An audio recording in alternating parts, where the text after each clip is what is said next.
Welcome to our next class. तो आज देखते हैं हम लोग कि ऊष्मागतिकी का अगला टॉपिक में कि डेल एच बराबर del E plus P del V की उपपत्ति किस प्रकार से की जाती है, यानी एंथैल्पी परिवर्तन, आंतरिक ऊर्जा परिवर्तन तथा दाब आयतन के गुणनफल के योगफल के बराबर होता है। याद रखिए ना, ये P इंटू डेल वी को प्रसार कार्य कहा जाता है। P इंटू डेल वी को कहा जाता है प्रसार कार्य कहा जाता है कि निकाय को फैलाने के लिए जितना कार्य करना पड़ता है उसको प्रसार कार्य कहा जाता है। क्योंकि ये तो सूत्र पढ़े थे हम लोग कि ये आपका ऊष्मागतिकी का प्रथम नियम से कि डेल ई बराबर Q माइनस डब्ल्यू होता है। अब पक्षांतर करेंगे तो यहाँ से डेल ई प्लस डब्ल्यू बराबर Q, यानी Q बराबर डेल ई प्लस डब्ल्यू। तो इसका और ये समीकरण का तुलना करेंगे तो डेल एच Q के बराबर हो जाता है। डेल ई की जगह डेल ई रहता है, P इंटू डेल वी की जगह डब्ल्यू आता है, यानी वर्क आता है कार्य। इसलिए P इंटू डेल वी को कहा जाता है आपका प्रसार कार्य कहा जाता है, यानी निकाय को फैलाने के लिए किया गया कार्य कहा जाता है। और एंथैल्पी परिवर्तन का जो परिभाषा बताया गया था उसका इस प्रकार भी हो जाता है डेफिनेशन कि किसी निकाय की यानी स्थिर ताप व दाब पर किसी निकाय की एंथैल्पी परिवर्तन, उसकी आंतरिक ऊर्जा परिवर्तन तथा प्रसार कार्य के योगफल के बराबर होता है। किसी स्थिर ताप व दाब पर किसी निकाय की एंथैल्पी परिवर्तन, उसकी आंतरिक ऊर्जा परिवर्तन तथा प्रसार कार्य के योग के तुल्य होता है। अर्थात डेल एच बराबर del E plus P del V. अब इसका हम लोग उपपत्ति करेंगे, डेल एच बराबर del E plus P del V की उपपत्ति करते हैं कि किस प्रकार से इसका डेरिवेशन करेंगे हम लोग। तो पहले जो है ये निकाय का प्रारंभिक अवस्था लेते हैं और निकाय के प्रारंभिक अवस्था में उसकी एंथैल्पी को H1, आंतरिक ऊर्जा को E1 व आयतन को V1 माना जाता है और दाब को और ताप को स्थिर रखते हैं। इसलिए ये P और T का मान नहीं बदलता है, दाब को स्थिर रखा जाता है। तो यहाँ पे पहले कथन लिखेंगे, माना कि स्थिर ताप यानी स्थिर ताप व दाब पर यानी स्थिर ताप व दाब पर किसी निकाय की प्रारंभिक अवस्था में, किसी निकाय की प्रारंभिक अवस्था में एंथैल्पी आंतरिक ऊर्जा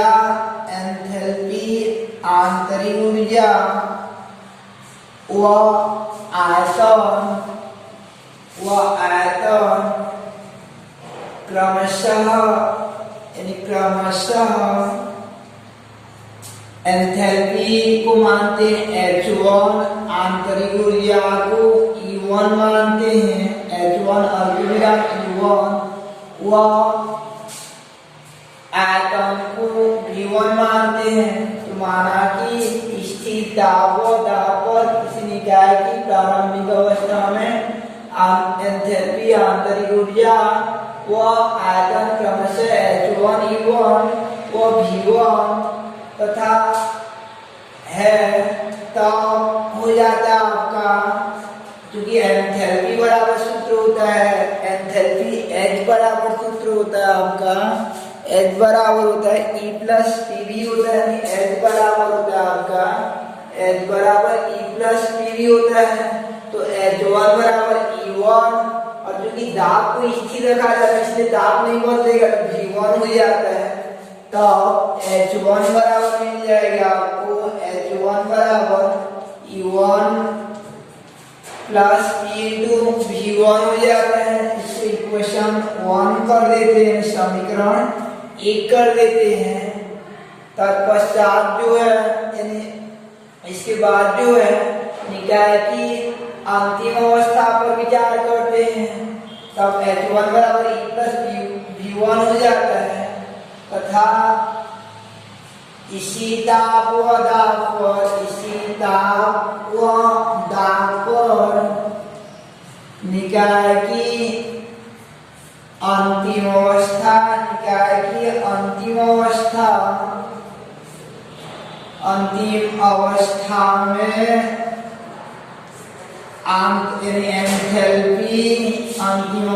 में एंथैल्पी आंतरिक ऊर्जा व आयतन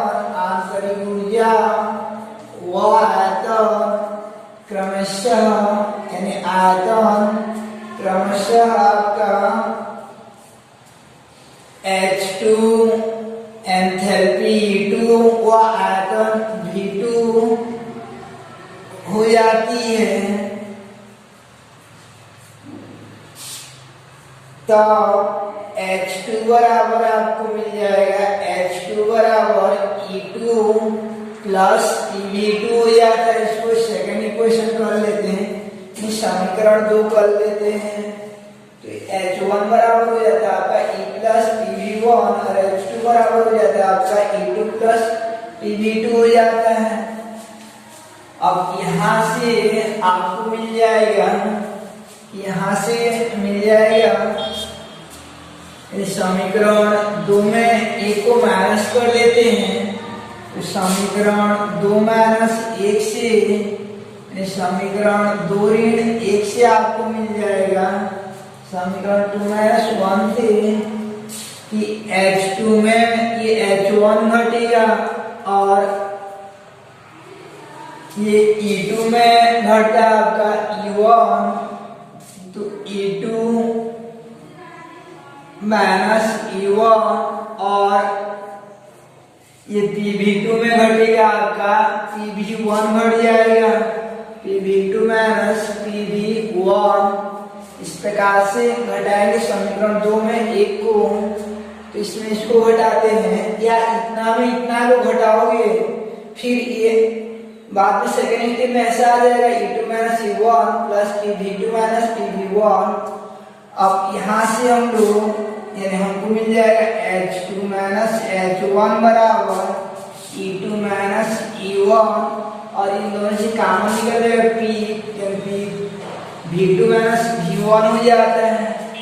और क्योंकि H2 माइनस H1 को कहा जाता है आपका डेल H कर दें, H2 माइनस H1 को डेल H और E2 माइनस E1 को कहा जाता है डेल E और ये P स्थिर रहेगा, V2 माइनस V1 को कहा जाता है डेल V, यानी डेल H बराबर हो जाता है आपका del E plus P del V। इसी का हमको उपपत्ति करना था, तो ये हो जाता है आपका प्रूव हो जाता है, प्रूवड हो जाता है। तो यानी सिद्ध करना था आपको डेल H बराबर del E plus P del V। 3 number का क्वेश्चन आता है कि डेल H बराबर del E plus P del V का उपपत्ति कीजिए बोल के। स्टार्ट कहाँ से करते हम लोग कि माना कि स्थिरता व दाब पर किसी निकाय की प्रारंभिक अवस्था में एंथैल्पी आंतरिक ऊर्जा व आयतन क्रमशः H1 E1 व V1 है, तब H1 बराबर E1 प्लस V1 उसको समीकरण 1 कर देंगे तथा इसी ताप व दाब पर निकाय की अंतिम अवस्था में एंथैल्पी आंतरिक ऊर्जा व आयतन क्रमशः H2 E2 व V2 हो जाती है। तो H2 बराबर E2 प्लस PV2 हो जाता है। उसके समीकरण 2 कर देंगे, समीकरण 2 माइनस 1 करने पर मिल जाता है आपको H2 minus H1 equal E2 minus E1 plus PV2 minus PV1। फिर P को कॉमन निकाल देंगे तो H2 माइनस H1 बराबर E2 minus E1 plus P bracket के अंदर V2 माइनस V1 हो जाएगा। फिर इसके बाद H2 minus H1 del H हो जाता है, E2 minus E1 del E हो जाता है, प्लस पी और V2 minus V1 del V हो जाता है। तो लास्ट में मिल जाता है हमको डेल H बराबर del E plus P del V। इसी का हमको उपपत्ति करना था, यानी सिद्ध करना था इसी को। अब देखते हैं हम लोग प्रावस्था संक्रमण में एंथैल्पी परिवर्तन। प्रावस्था संक्रमण में एंथैल्पी परिवर्तन। तो रही बात प्रावस्था संक्रमण किसे कहा जाता है, तो जैसे एक अवस्था से दूसरी अवस्था में बदलने की प्रक्रिया को प्रावस्था संक्रमण कहते हैं। जैसे आपका बर्फ रहेगा, ठोस अवस्था में रहेगा, वहां से वो जल में कन्वर्ट होगा, तो इसको कहा जाता है आपका प्रावस्था संक्रमण कहा जाता है। जैसे बर्फ ठोस से, यानी यह बदल रहा है आपका द्रव में बदल रहा है, तो ठोस से द्रव में बदलने वाला प्रावस्था संक्रमण को गलन कहा जाता है। ठोस से द्रव में बदलने की प्रक्रिया को गलन कहते हैं। ऐसे मान लीजिए द्रव रहेगा, तो द्रव से वाष्प में बदलने की प्रक्रिया को वाष्पन कहा जाता है। तो एक अवस्था से दूसरी अवस्था में परिवर्तित होने की प्रक्रिया को प्रावस्था संक्रमण या प्रक्रम कहा जाता है। तो प्रावस्था संक्रमण में एंथैल्पी परिवर्तन किस प्रकार से होता है, यानी कितने प्रकार से होते हैं उनका स्टडी करना है। जैसे बर्फ से जल अर्थात ठोस से द्रव में बदल रहा है, तो पहले कितना एंथैल्पी था और अंतिम में कितना एंथैल्पी होता है। तो यहाँ पे होने वाला एंथैल्पी परिवर्तन के बारे में अध्ययन करेंगे। तो पहला देखते हैं हम लोग कि ठोस से द्रव में बदलने वाला, ठोस से द्रव में बदलने के दौरान होने वाला एंथैल्पी परिवर्तन के बारे में, जिसे कि कहते हैं ठोस से द्रव में बदलने वाला एंथैल्पी परिवर्तन, जिसे कि कहा जाता है गलन की एंथैल्पी कहते हैं। तो गलन की एंथैल्पी किसे कहेंगे उसको देखते हैं कि प्रावस्था संक्रमण में एंथैल्पी परिवर्तन, एक अवस्था से दूसरी अवस्था में परिवर्तित होने के दौरान होने वाला एंथैल्पी परिवर्तन को प्रावस्था संक्रमण में एंथैल्पी परिवर्तन कहा जाता है। एक अवस्था से दूसरी अवस्था में परिवर्तित, यानी एक अवस्था से दूसरी अवस्था में परिवर्तित होने पर इस दौरान होने वाले एंथैल्पी परिवर्तन को प्रावस्था संक्रमण में एंथैल्पी परिवर्तन कहते हैं। इसके अंतर्गत पहला देखते हैं हम लोग कि गलन की एंथैल्पी मीन्स क्या होगा, गलन की एंथैल्पी क्या रहेगा। तो इन सब प्रकार का एंथैल्पी परिवर्तन का परिभाषा देने के लिए याद रखिए ना, ये अभिकारी अणु यानी पहले वाला को एक मोल लिया जाता है। हमेशा एक मोल लेते हैं, तो एक मोल ठोस लेंगे और उस एक मोल ठोस को द्रव में बदलेंगे। तो एक मोल ठोस को द्रव में बदलेंगे और ठोस जो है द्रव में जिस ताप पर बदलता है उसे उस ठोस का गलनांक कहा जाता है। जिस ताप पर वो गलन होता है, ताप के उस बिंदु को गलनांक कहा जाता है। तो पहला डेफिनेशन देते समय इस शब्द का जिक्र करेंगे एक मोल का। दूसरा कि वह किस ताप पर परिवर्तित होता है, जैसे ठोस से द्रव में बदलेगा तो गलनांक शब्द का उपयोग करेंगे, और द्रव से वाष्प में बदलेगा तो क्वथनांक शब्द का उपयोग करेंगे। द्रव से वाष्प में बदलता है, यानी बॉयल होता है तो इसलिए बॉइलिंग पॉइंट यानी क्वथनांक का उपयोग किया जाता है। और ठोस से द्रव में बदलता है तो उस समय ठोस से द्रव में बदलता है तो उसके लिए गलनांक यानी गलनांक अर्थात मेल्टिंग पॉइंट का उपयोग किया जाता है। तो डेफिनेशन देने से पहले एक मोल शब्द का उपयोग करेंगे, उसके बाद जो उसकी ताप का जिक्र करेंगे। तो एक मोल ठोस लेंगे, जैसे एक मोल बर्फ लेते हैं और बर्फ का सूत्र होता है H2S, S कर देंगे यानी जल को ब्रैकेट के अंदर, छोटा ब्रैकेट के अंदर साथ में S लिख देते हैं तो बर्फ का फार्मूला हो जाता है। और मान लीजिए यहाँ पे L लिख देते हैं तो जल का फार्मूला हो जाएगा। और मान लीजिए G लिख देंगे तो वो गैस यानी वाष्प का सूत्र हो जाएगा। तो H2S को परिवर्तित करते हैं H2L में, ऊष्मा में बदलते हैं तो इस दौरान जितना एंथैल्पी परिवर्तन होता है, पहले जितना था बदलने के बाद जितना होता है, उन दोनों में एंथैल्पी परिवर्तन का मान निकालेंगे कितना बढ़ा या घटा है। और जितना एंथैल्पी परिवर्तन हुआ रहेगा उसी को गलन की एंथैल्पी कहा जाता है। तो याद रखना, ठोस से द्रव में बदलते हैं, ठोस से द्रव में बदलते हैं तो ऊष्मा देना पड़ता है हमको। और जब ऊष्मा देना पड़ता है ना, ऊष्मा देना पड़ता है तो इस समय प्रारंभ में एंथैल्पी H1 मानेंगे और बाद में एंथैल्पी को H2 मानेंगे। तो क्योंकि H1 से H2 में जब परिवर्तित कर रहे हैं तो हम लोग कुछ ऊष्मा दे रहे हैं, ठोस से द्रव में बदल रहे हैं, पिघलने के लिए कुछ ताप देना पड़ता है, ऊष्मा देना पड़ता है। तो ये H2 का मान अधिक हो जाएगा, H2 का मान अधिक हो जाएगा H1 की तुलना में। तो H2 माइनस H1 निकालेंगे, तो H2 माइनस H1 निकालेंगे तो H2 बड़ा है तो इसका मान जो धनात्मक प्राप्त होता है। जब दो राशियों को घटाया जाए तो पहला वाला बड़ा रहता है, यानी एक बड़ा रहता है दूसरा छोटा रहता है, जिसको घटा रहे हैं तो उत्तर धनात्मक में आता है। तो H2 ज्यादा है H1 की तुलना में, इसलिए H2 माइनस H1 यानी डेल H का मान धनात्मक प्राप्त होता है। तो याद रखिए ना, जिसमें ऊष्मा लगती है, जिसमें ऊष्मा का अवशोषण होता है, उसके लिए डेल H का मान धनात्मक हो जाता है, डेल H का मान धनात्मक होता है। क्योंकि बर्फ से ठोस से द्रव में बदल रहे हैं, इसलिए यहाँ पे आपका ऊष्मा परिवर्तन का मान धनात्मक हो जाएगा।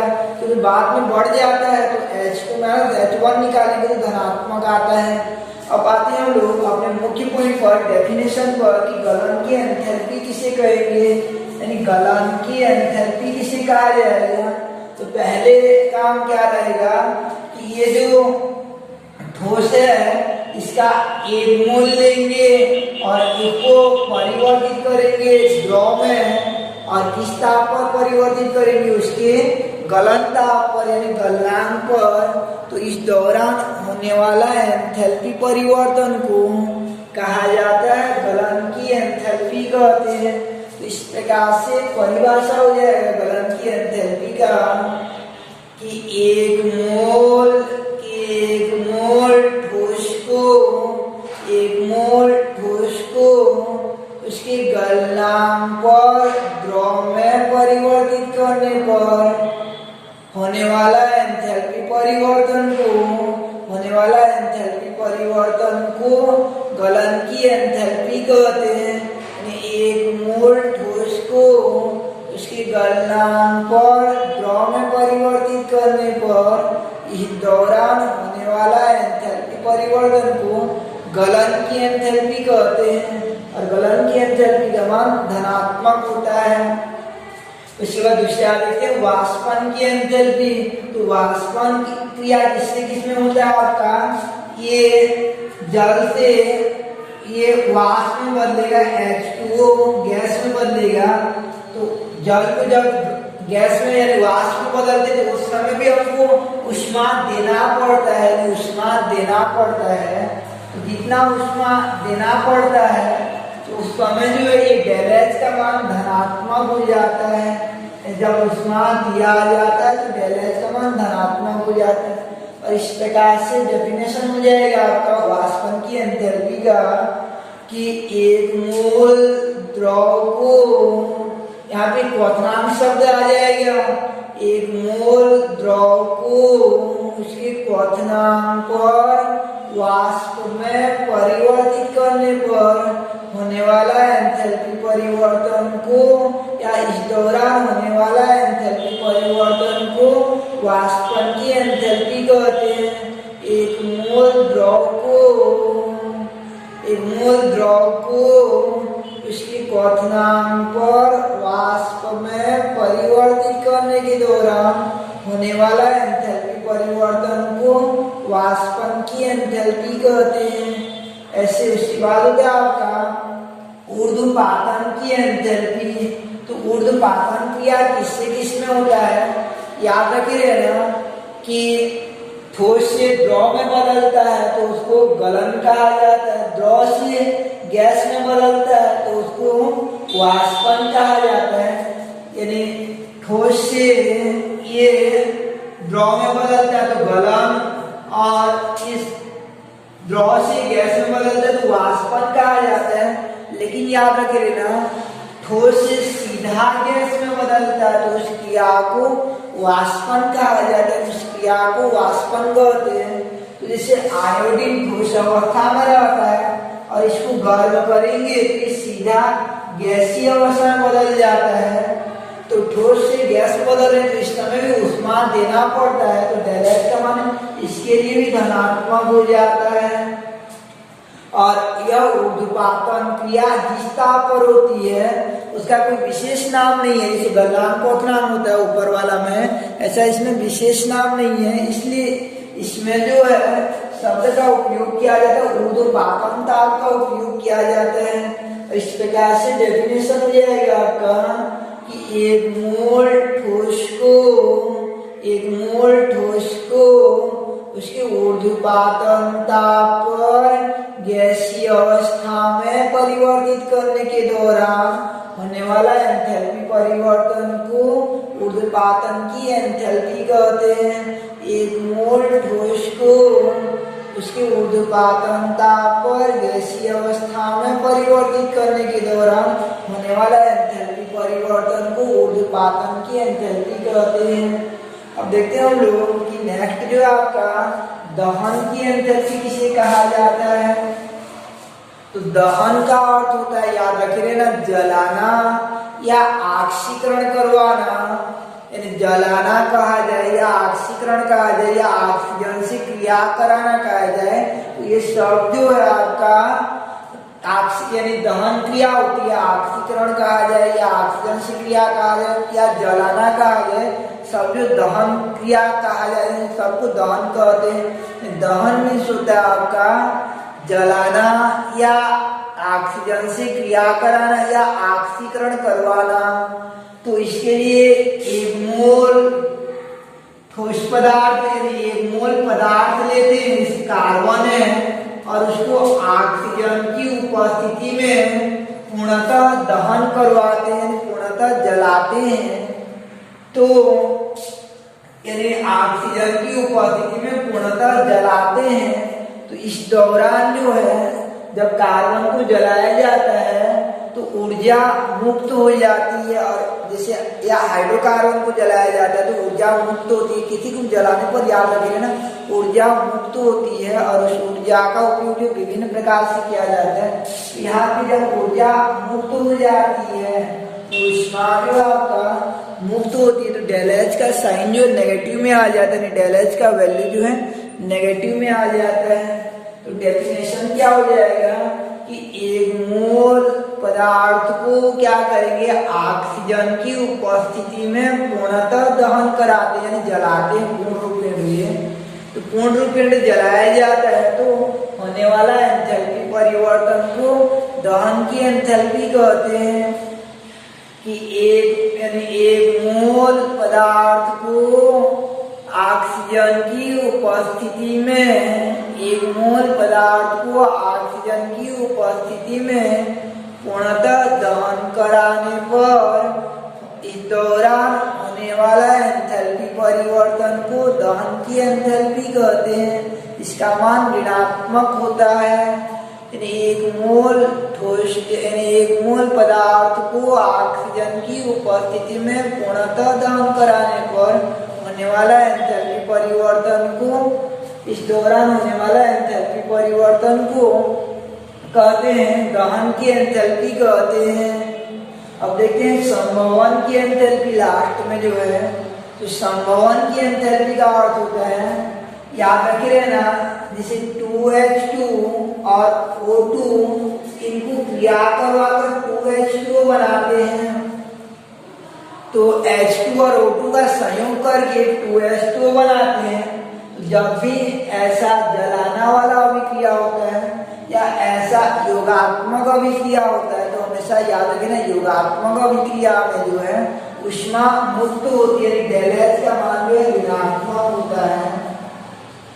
तो संभवन की एंथैल्पी के लिए क्या शर्त रहता है उसको देखते हैं हम लोग। इसमें जो उत्पाद रहता है ये बाकी सब में अभिकारक को देखा जाता था, अभिकारक को एक मोल लिया जाता था, लेकिन इसमें याद रखिए ना ये उत्पाद का एक मोल बनाया जाता है।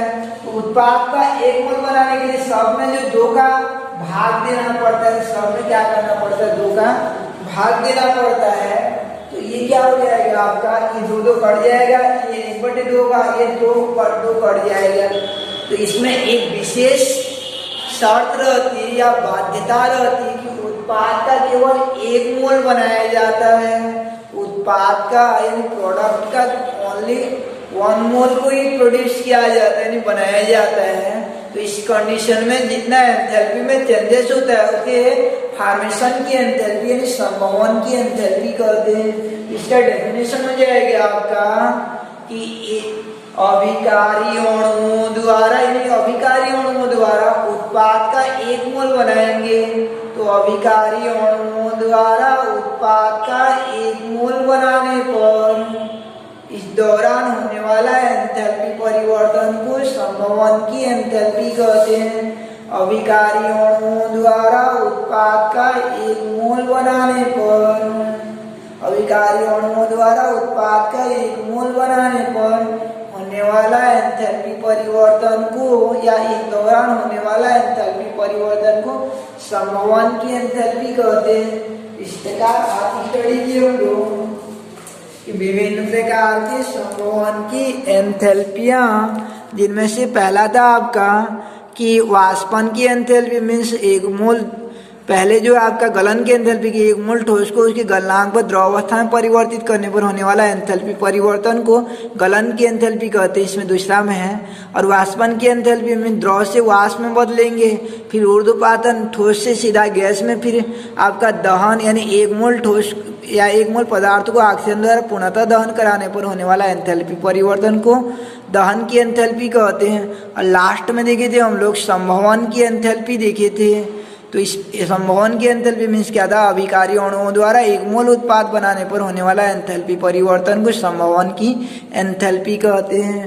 तो ये एंथैल्पी पहले जो हम लोग आंतरिक ऊर्जा देखे, आंतरिक ऊर्जा के बाद उष्मागति के प्रथम नियम को देखिए, फिर उष्मागति के द्वितीय नियम को पढ़ने के लिए ये एंट्रापी यानी एंथैल्पी और एंथैल्पी परिवर्तन और एंट्रापी परिवर्तन के बारे में सीखना पड़ता है।